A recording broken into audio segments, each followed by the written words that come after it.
பத்துமலை மின் படிக்கட்டுகள் தொடர்பாக சர்ச்சை எழுந்துள்ள நிலையில் இன்று கோலாலம்பூர் ஸ்ரீ மகா மாரியம்மன் தேவஸ்தான தலைவர் தான்ஸ்ரீ ஆர் நடராஜா தலைமையிலான குழுவினரின் பத்திரிகையாளர் சந்திப்பு பத்துமலை ஆலய அலுவலக அரங்கில் நடைபெற்றது. அதில் பத்துமலை திருத்தலம் தனி நபருக்கு சொந்தமானது என்பது போல் செய்தியை சித்தரித்து ஸ்லாங்கூர் மாநில ஆட்சிக்குழு உறுப்பினர் பப்பா ராயுடு செய்தியாளர்களிடம் பேசியிருப்பது ஏற்றுக்கொள்ள முடியாதது என்றும் இது தங்களுக்கு அதிர்ச்சியை ஏற்படுத்தி உள்ளதாகவும் தான்ஸ்ரீ நடராஜா தெரிவித்தார். உண்மை என்னவென்றே தெரியாமல் அவர் பேசியிருப்பது பெரும் மன வருத்தத்தை ஏற்படுத்தி உள்ளது என்றும் பொதுமக்கள் மத்தியில் இது தவறாக சித்தரிக்கப்பட்டுள்ளதாகவும் அவர் கூறினார். எனவே பப்பா ராயுடு இதற்காக மன்னிப்பு கேட்க வேண்டும் என்றும் இதன் அடிப்படையில் அவருக்கு வழக்கறிஞர் நோட்டீஸ் வழங்கியிருப்பதாகவும் அவர் குறிப்பிட்டார்.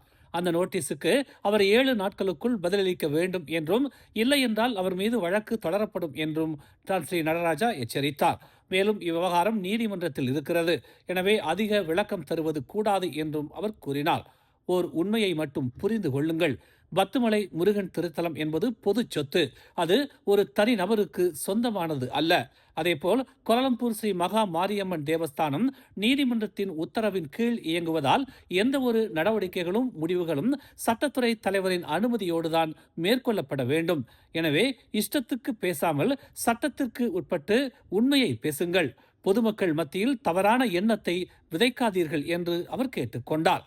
எனவே இனிமேலும் ஆலயத்திற்கு களங்கம் ஏற்படுத்தும் வகையில் தவறான தகவல்களை பரப்ப வேண்டாம் என்று தான்ஸ்ரீ நடராஜா தெரிவித்தார். தமிழ் பள்ளிகளுக்கும் சீன பள்ளிகளுக்கும் அரசாங்கம் அதிகமாக நிதியை ஒதுக்கியிருப்பது வருத்தமளிக்கும் வகையில் இருப்பதாகவும் இந்த நிதியை குறைக்க வேண்டும் என்றும் மலாய் பொது இயக்கங்களின் கூட்டமைப்பான பெர்காசா அரசுக்கு கோரிக்கை விடுத்துள்ளது.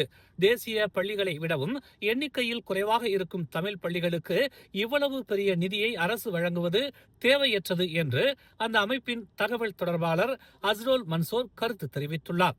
இஸ்லாமிய மத பள்ளிகளுக்கு 2026ஆம் ஆண்டு எவ்வளவு நிதியை அரசு ஒதுக்கி இருக்கிறது என்கிற விவரம் இன்னும் வெளியிடப்படாத நிலையில் தமிழ் மற்றும் சீன பள்ளிகளுக்கு மட்டும் அரசு நிதி அறிவிக்கப்பட்டுள்ளதாக அஸ்ரோல் மன்சோர் சாடினார். வீட்டில் உள்ள பிள்ளைகளை தவிக்க விட்டுவிட்டு காட்டில் உள்ள குரங்குகளுக்கு உணவு அளிப்பது போல எனும் பழமொழி போல் இது உள்ளது என்று அவர் குறிப்பிட்டார். அதுபோல இஸ்லாமிய மத பள்ளிகளையும் தேசிய பள்ளிகளையும் மேம்படுத்த நிதி பற்றாக்குறையாக இருக்கும் நிலையில் தமிழ் சீன பள்ளிகளுக்கு அரசு மிகப்பெரிய அளவிலான நிதியை ஒதுக்கி இருக்கிறது என்று அவர் கடுமையாக சாடினார். சீன பள்ளிகள் மது நிறுவனங்களிடமிருந்து நிதியை பெறுகிறது. அப்படியெனில் அரசு நிதியும் அவர்களுக்கு வழங்குவதன் அவசியம் என ஏன் என்று அவர் கேள்வி எழுப்பினார். தமிழ் பள்ளிகளில் எண்ணிக்கை குறைவாக உள்ளது. தோட்ட தமிழ் பள்ளிகளும் கட்டிடங்களுடன் இருக்கிறது. ஆனால் பெரும்பாலான மதப்பள்ளிகள் ஒழுகும் கூரைகளுடன் இருக்கிறது. கிராமப்புறங்களில் தேசிய பள்ளிகளில் அடிப்படை வசதிகள் கூட இல்லை. இப்படியாக இருக்கும் போது மிகப்பெரிய தொகையிலான நிதியை தமிழ் பள்ளிகளுக்கும் சீன பள்ளிகளுக்கும் அரசு வழங்க வேண்டிய அவசியம் என்ன என அஸ்ரோல் மன்சோர் கேள்வி எழுப்பினார். மலேசியாவில் உள்ள அனைத்து சமூகத்தின் நம்பிக்கைகளாக அதன் இளைஞர்கள் இருக்கும் நிலையில் நம் சமூகத்தின் மேம்பாட்டுக்கு இளைஞர்களின் பங்களிப்பு அவசியமாக இருப்பதாக ஒற்றுமை அமைச்சின் துணை அமைச்சர் இனேஸ்வரன் ராமராஜ் வலியுறுத்தியுள்ளார். ஜொஹூர் மாநில மலேசிய இந்தியர் இளைஞர் மன்றத்தின் 25ஆம் ஆண்டு பொதுக்கூட்டத்தை தலைமை ஏற்றதில் மன நிறைவுடன் இருப்பதாகவும் இளைஞர்களின் தலைமைத்துவத்தில் குறிப்பாக இந்திய இளைஞர்களின் தலைமைத்துவ பண்பு மேன்மை அடைந்திருப்பதை தாம் உணர்ந்திருப்பதாகவும் துணை அமைச்சரும் சிகாமட் நாடாளுமன்ற உறுப்பினருமான இனேஸ்வரன் ராமராஜ் தெரிவித்தார். நம் சமூகத்தில் குறிப்பாக B40 எனும் வறுமையில் வாடும் இந்தியர்களின் வாழ்வாதாரம் மேம்பட நம் இளைஞர்களின் பங்களிப்பும் அவர்களின் சமூக அக்கறையும் குறிப்பிடத்தக்க அளவு மேன்மை அடைய தாம் வழிவகுப்பதாக அவர் கூறினார். அனுபவமற்ற இளைஞர்களின் கருத்துக்களையும் மடானி அரசு தலைவர்கள் ஏற்றுக்கொள்ள வேண்டும். புதிய சிந்தனைகளும் மாற்று செயல்பாடுகளையும் முன்னெடுக்க விரும்பும் இளைஞர்களுக்கு ஆதரவாக தாம் இருக்க வேண்டும் என்றும் அவர் கேட்டுக்கொண்டார். தலைநகரின் லெம்பா பந்தாய் சாலையோரங்களில் சட்டவிரோதமாக அமைக்கப்பட்டிருந்த வணிக கடைகளை தரைமட்டமாக இடித்து அப்புறப்படுத்தியுள்ளது கோலாலம்பூர் நகராண்மை கழகமான DBKL. ஜலான் பந்தாய் முர்னி சாலையின் நடைபாதையை ஆக்கிரமித்து அமைக்கப்பட்டிருந்த இரு கடைகளும் முறையான உரிமம் இல்லாமல் பொது இடத்தை ஆக்கிரமித்ததாக கடந்த நவம்பர் மாதம் நோட்டீஸ் வழங்கப்பட்டதை அடுத்து டிசம்பர் மாதம் வரையில் கடையை அப்புறப்படுத்த வணிக கடையின் நிறுவனர்களுக்கு கோலாலம்பூர் நகராண்மை கழகம் உத்தரவிட்டுள்ளது.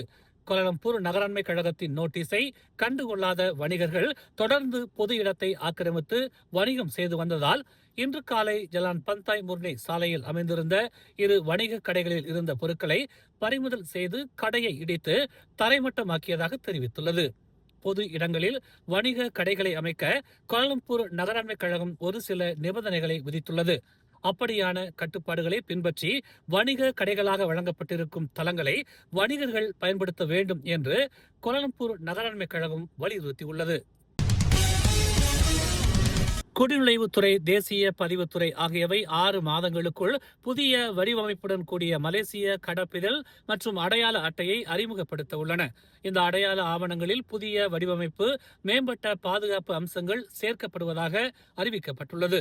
இது தற்கால தேவைகளுக்கு ஏற்ப ஆவணங்களின் பாதுகாப்பை வலுப்படுத்துவதற்காகவும் குறிப்பாக மை கார்டு போலியை தடுப்பதற்காகவும் செய்யப்படுகிறது. எனினும் உள்துறை அமைச்சர் டத்துஸ்ரீ சைஃபுடின் நசித்தியோன் இஸ்மாயில் இதுகுறித்து கூறுகையில், மக்கள் தங்கள் பாஸ்போர்ட் மை கார்டை உடனடியாக புதுப்பிக்க தேவையில்லை என்று தெரிவித்தார். ஏனெனில் தற்போதைய ஆவணங்கள் காலாவதியாகும் வரை அது செல்லுபடியாகும் என்று அவர் கூறினார். இந்நடவடிக்கை நாட்டின் அடையாளம், பயண ஆவணங்களின் பாதுகாப்பை வலுப்படுத்துவதில் அரசாங்கத்தின் முக்கிய சாதனையாகும் என்று அவர் தெரிவித்தார். இதன் மூலம் போலி ஆவணங்களை தடுக்கவும், தொழில்நுட்ப முன்னேற்றங்களுக்கு ஏற்ப ஆவணங்களை மேம்படுத்தவும் முடியும் என்று எதிர்பார்க்கப்படுகிறது. 13வது மலேசிய திட்டத்தின் கீழ் சிறிய அளவிலான திட்டங்களின் செயலாக்கத்தை துரிதப்படுத்த பொருளாதார அமைச்சு உத்தரவாதம் அளித்துள்ளது. இதன் மூலம் வளர்ச்சியின் பயன்கள் நேரடியாக மக்களால் உணரப்படும் என்று தெரிவிக்கப்பட்டுள்ளது. பொருளாதார அமைச்சர் அக்மால் நஸ்ருல்லா முகமது நசீர் இதுகுறித்து கூறுகையில், இந்நடவடிக்கை 2026 புத்தாண்டு உரையில் பிரதமர் டத்துஸ்ரீ அன்வார் இப்ராஹிம் அவர்களால் வலியுறுத்தப்பட்டதற்கு ஏற்ப அமைந்துள்ளது. பிரதமர் சிறிய திட்டங்களை விரைவுபடுத்துவதில் அமைச்சின் பங்கை மேம்படுத்த வலியுறுத்தியது குறிப்பிடத்தக்கது.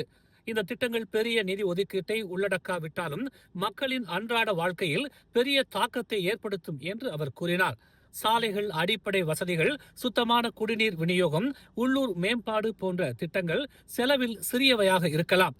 ஆனால் அவை மக்களின் தினசரி தேவைகளை தொடுவதால் தாக்கம் மிக பெரியது என்று அவர் கூறினார். பிரதமரின் முன்னாள் அரசியல் செயலாளரான டத்துஸ்ரீ ஷம்சுல் இஸ்கண்டார் லஞ்சம் பெற்றதாக கூறப்படும் வழக்கின் விசாரணை நீதிமன்றத்தில் நிலுவையில் இருக்கும் போது சம்பந்தப்பட்ட தொழிலதிபர் ஆல்பர்ட் தேய் தேவையில்லாமல் சம்சூரின் பெயரை குறிப்பிட்டு தொலைக்காட்சிகளில் பேட்டிகளை வழங்குவதை நிறுத்த வேண்டும் என்று டத்துஸ்ரீ ஷம்சுல் இஸ்கண்டாரின் வழக்கறிஞர் டத்தோ அமீர் ஹம்சா ஆசாத் எச்சரிக்கை விடுத்துள்ளார். சபாவின் கனிம வள ஊழலில் ஈடுபட்ட தொழிலதிபர் ஆல்பர்ட் தேய் அப்போது பிரதமரின் அரசியல் செயலாளராக இருந்த டத்துஸ்ரீ ஷம்சுல் இஸ்கண்டாருக்கு லஞ்சம் கொடுத்தார் என்று நேற்று ஒரு தனியார் நேர்காணலில் தெரிவித்திருந்தார். நீதிமன்றத்தில் இந்த விவகாரம் தொடர்பாக விசாரணை நடைபெற்று வருகிறது. டத்துஸ்ரீ ஷம்சுல் இஸ்கண்டாருக்கு எதிராக தொழிலதிபர் ஆல்பர்ட் டேய் ஏதாவது கருத்து தெரிவிக்க வேண்டும் என்றால் அதை நீதிமன்றத்தில் தெரிவிக்க வேண்டும். இப்படி பொதுவில் ஒரு தனிநபருக்கு எதிராக நிரூபிக்கப்படாத குற்றச்சாட்டுகளை பரப்பக்கூடாது என்று ஆல்பர்ட் டேய்க்கு டத்துஸ்ரீ ஷம்சுல் இஸ்கண்டாரின் வழக்கறிஞர் டத்தோ அமீர் ஹம்சா ஆசாத் எச்சரிக்கை விடுத்தார். எந்த ஒரு குற்றச்சாட்டையும் ஆதாரத்துடன் நிரூபிக்க வேண்டும். அப்படி ஆதாரத்துடன் நீதிமன்றத்தில் நிரூபிக்க முடிந்தால் நீதிமன்றத்தின் தீர்ப்புக்கு பின்னர் தொழிலதிபர் ஆல்பர்ட் டேய் யாருக்கு வேண்டுமானாலும் பேட்டி அளிக்கட்டும் என்று டத்தோ அமீர் ஹம்சா ஆசாத் தெரிவித்தார். கடந்த திங்கட்கிழமை முதல் காணாமல் போனதாக பதிவு செய்யப்பட்ட 44 வயதுடைய ஒருவர் நேற்று ஸ்லாங்குரு ஸ்ரீ கம்பாங்கான் பகுதியில் உள்ள மைன்ஸ் ஏரியில் சடலமாக கண்டெடுக்கப்பட்டார். பிற்பகல் 2:25 மணியளவில் தி மைன்ஸ் குரூஸ் நிறுவன ஊழியர் ஒருவர் ஏரியில் மிதந்த நிலையில் உடலை கண்டதாக செடாங் மாவட்ட காவல்துறை தலைவர் ACP ஃபாரிட் அமாட் தெரிவித்தார். கடந்த திங்கட்கிழமை முதல் காணாமல் போனதாக புகார் அளிக்கப்பட்ட நபர்தான் இவர் என உறுதி செய்யப்பட்டதாக அவர் கூறினார். சம்பந்தப்பட்டவரின் மனைவி காஜாங் காவல் நிலையத்தில் கணவரை காணவில்லை என புகார் அளித்திருந்தார். இந்நிலையில் சடலம் உடற்கூறு ஆய்விற்காக சுல்தான் இட்ரிஷா மருத்துவமனைக்கு அனுப்பி வைக்கப்பட்டுள்ளது. தற்போதைய விசாரணைகளில் குற்றச்சாட்டு சார்ந்த எந்த ஆதாரமும் இல்லை என்றும் இந்த வழக்கு திடீர் மரணம் என வகைப்படுத்தப்பட்டுள்ளதாகவும் ஃபாரிட் அமாட் கூறினார். நேற்று பாரிஸ் சார்ல்ஸ் டி கால் விமான நிலையத்தில் இருந்து கோலாலம்பூர் விமான நிலையத்திற்கு புறப்பட்ட MH21 என்ற ஏர்பஸ் A350 விமானம் தொழில்நுட்ப கோளாறு ஏற்பட்டதால் திரும்பி பாரிஸில் பத்திரமாக தரையிறங்கியது.